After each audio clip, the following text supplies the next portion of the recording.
now we've got two hurricanes in the Atlantic. Luckily, Hurricane Margot in the eastern Atlantic is going to stay out to sea. It'll just keep moving slowly north and eventually will weaken.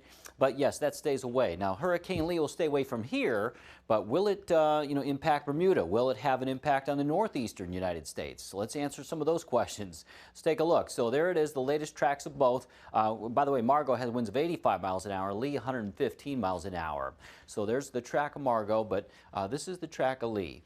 And so it looks like Lee is going to pass western Bermuda enough that they'll be spared the worst of those hurricane force winds, but they'll probably still have some tropical storm force winds, and they're going to have some big waves, so probably some beach erosion, things like that. That's in Bermuda. Now, they've handled that before many a time.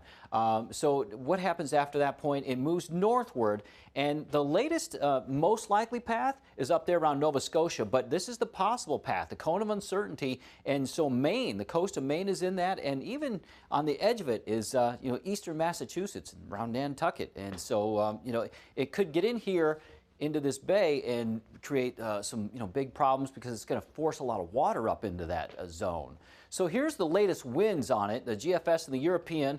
And so you can see, Bermuda kind of on the edge of those tropical storm force winds. The worst of the winds stays out there. How about us? Well, we do get some winds, maybe some gusts along the Outer Banks up to maybe 35 miles an hour or so. This is possible. We'll detail that as we get closer going into Friday. And really, that's just the European model. The GFS is a little bit more to the east, a little faster, so we don't get those winds.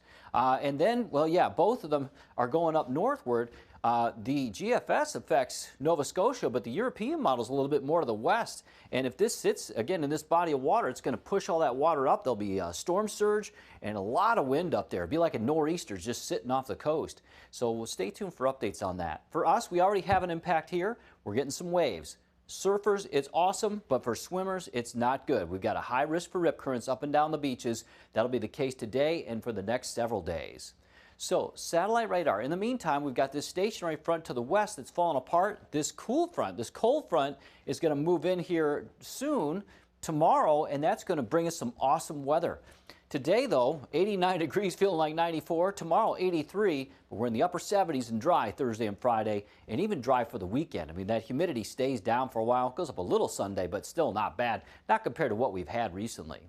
So Super Doppler 10 radar is quiet, and future track stays quiet. For the morning hours up through midday, looks good. Lots of sunshine. Afternoon, partly cloudy skies, maybe an isolated shower storm popping up, but a low chance.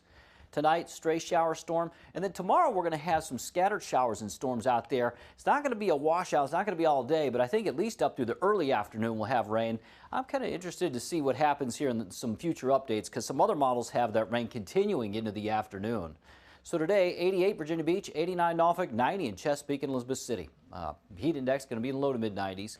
85 in Melfa, 86 Hampton, 89 in Newport News, 90 in Williamsburg. And for boaters, winds east-southeast 5 to 10 knots, seas 3 to 4 feet.